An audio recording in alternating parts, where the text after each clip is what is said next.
Portugal foi um dos fundadores da Parceria Internacional para a Ação em Carbono, que apoia o desenvolvimento dos mercados e tem marcado presença na coligação para a liderança dos mecanismos de fixação do preço de carbono. Em 2014, os chefes de Estado e do Governo europeus acordaram as metas para a política climática da União Europeia no horizonte 2030 e estabeleceram um objetivo vinculativo de reduzir internamente as emissões de gases com efeitos de estufa em pelo menos 40%, tendo como baseline a data de 1990. No horizonte 2030, visando criar um quadro estável e previsível no sentido de uma descarbonização profunda da economia, Portugal estabeleceu desta feita a nível nacional metas de redução de emissões totais entre 30% e 40%, ainda também com metas para diversos dos setores.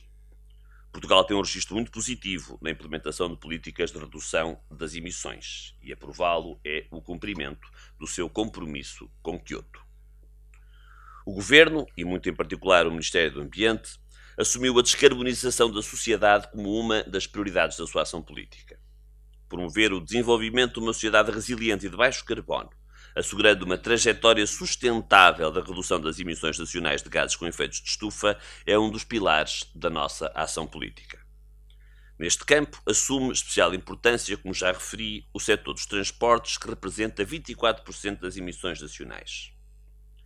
Já iniciamos este caminho neste domínio com, por exemplo, a reorganização das empresas, no qual se destaca a transferência de gestão de transportes urbanos coletivos no Porto STCP para a área metropolitana, em Lisboa para a Carris, com um novo foco na mobilidade elétrica, ampliando e renovando a rede de postos de carregamento elétricos, instalando novos postos de carregamento rápidos. São já muitas as autoestradas em Portugal onde se pode rolar elétrico no Alcatrão, com o incentivo à aquisição de veículos elétricos e o financiamento de veículos para serviços urbanos ambientais, com a valorização da mobilidade suave e ativa através da dinamização de projetos ligados ao uso de bicicleta, com o financiamento através do POCUR da aquisição de 510 autocarros com baixas emissões e, como também muito bem referiu o Sr. Presidente da Câmara Municipal de Lisboa, com o apoio político às formas de transporte partilhado, que estão de facto a emergir como um tertium genus entre aquilo que é o clássico transporte coletivo e o transporte individual.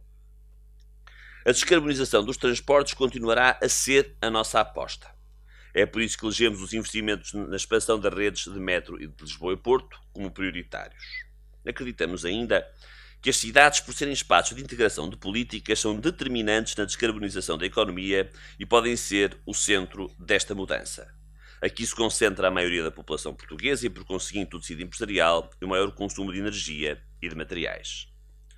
Visando apoiar a dinâmica já existente a nível local, lançámos os laboratórios vivos para a descarbonização, que irão apoiar iniciativas inovadoras em 12 cidades. E continuaremos, no ano 2018, a apoiar estas iniciativas, que aliás estavam previstas desde o início no programa do Governo. Elegemos ainda a reabilitação urbana, com particular enfoque à promoção da eficiência energética como uma prioridade, canalizando várias fontes de financiamento para a sua efetiva prossecução, e aqui o melhor exemplo é a Casa Eficiente. Lançámos o Plano de Ação para a Economia Circular, porque tornar a economia circular é muito mais do que um desígnio político, é uma necessidade presente e futura, e este plano será, certamente, já se concluiu a discussão pública, aprovado pelo Governo até ao final deste ano. No contexto do Fundo Ambiental, em 2018, apoiaremos a descarbonização de processos industriais e a transição para gases fluorados de baixo carbono, dando início ao apoio por parte do Fundo Ambiental a iniciativas do setor industrial.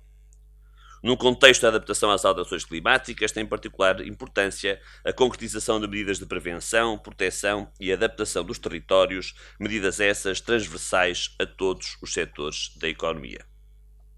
A adaptação às alterações climáticas é, por isso, uma prioridade para este Ministério, que lançará ainda este ano um programa dedicado a apoiar as medidas de adaptação já previstas nos planos municipais de adaptação às alterações climáticas. Quem gere o território são as autarquias, o papel das autarquias é determinante no sucesso que o país possa alcançar. Mas este não é nem pode ser um esforço exclusivo do Ministério.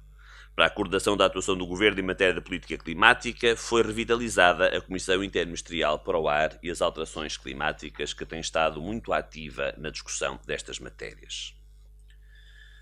Minhas senhoras e meus senhores, este Governo assumiu como objetivo atingir a neutralidade carbónica até 2050. Assim, definimos como prioridade política a elaboração do roteiro para a neutralidade carbónica 2050, cujos trabalhos se iniciam hoje. Recordo até que quando pensamos este trabalho no início ele mudou de nome. Chamava-se Roteiro para uma Sociedade de Baixo Carbono e mudou de nome, tendo sido mais ambicioso e tendo-se rebatizado como Roteiro para a Neutralidade Carbónica. No quadro europeu não estamos sozinhos. Também a Suécia assumiu a neutralidade carbónica como um desígnio nacional e outros países preparam os seus roteiros com igual objetivo. Portugal foi, de facto, dos primeiros a fazer esta afirmação e assumir para si próprio este desafio. Este roteiro tem como objetivo a identificação e análise das implicações associadas a trajetórias custo-eficazes de descarbonização da economia, visando atingir o objetivo da neutralidade em 2050 e identificando os principais vetores de descarbonização associados. Este exercício comporta um novo desafio. O desafio de avaliar os efeitos de um modelo de desenvolvimento que assuma os princípios da economia circular, evidenciando a sua mais-valia para a economia e para a descarbonização da sociedade.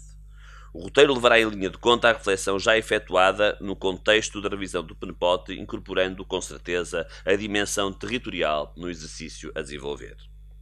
Os trabalhos contemplam a definição de cenários macroeconómicos até este ano, 2050, a modelação de emissões para o setor eletroprodutor, residencial e de serviços, transporte, indústria, resíduos, agricultura e florestas. Atingir a neutralidade significa que existe um equilíbrio entre as emissões de gases com efeitos de estufa para a atmosfera e a capacidade de sequestro de carbono pelo solo. Assim, para a agricultura e florestas será inicialmente modelada a capacidade de sequestro do carbono. Com este roteiro, pretendemos identificar os passos que temos de dar e a trajetória mais custo-eficaz no caminho para a neutralidade. E queremos, dentro deste trabalho tão ambicioso e tão vasto, responder a perguntas e a questões muito concretas. Exemplos.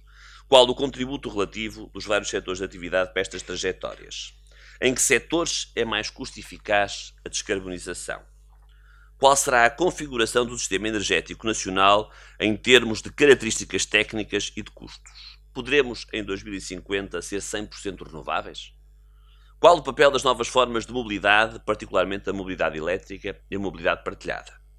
Quais os co-benefícios económicos e ambientais da descarbonização da economia? Quais os impactos que ela pode ter no crescimento e no emprego? O caminho para a neutralidade carbónica implica termos respostas atuais a estas questões, sabendo que temos que fazer opções e, em alguns casos, criar disrupções com o passado, com o modelo económico tradicional. Sabemos que este é um projeto ambicioso, mas tenho a profunda convicção que contamos, em primeiro lugar, com uma excelente equipa, bem preparada, multidisciplinar, que reúne alguns dos melhores especialistas nacionais nestas áreas. A descarbonização da sociedade é transversal a todos os setores, tem que mobilizar a sociedade no seu todo, implicando a alteração de comportamentos e um conjunto de opções de política que devem moldar a nossa atuação futura. É este o motivo porque queremos que o desenvolvimento deste roteiro seja especialmente participado pelos diferentes setores da sociedade, sabendo que a alteração de comportamentos individuais e coletivos são fundamentais no caminho para a neutralidade carbónica, e é por isso que este roteiro vai apostar na comunicação e sensibilização, bem como o envolvimento dos cidadãos. Esta sessão de lançamento é o sinal do empenho do Governo neste objetivo. Este é, assim, o início de um ciclo de conferências temáticas a realizar durante o período da colaboração do roteiro, com a certeza de que a presença nesta sala do Sr. Presidente da Câmara Municipal de Lisboa e do Sr. Primeiro-Ministro são, para nós, que temos a responsabilidade mais direta pela sua elaboração, um fortíssimo estímulo para o seu desenvolvimento. Acreditamos e vamos tudo fazer para estar à altura da confiança que depositam em nós. Muito obrigado.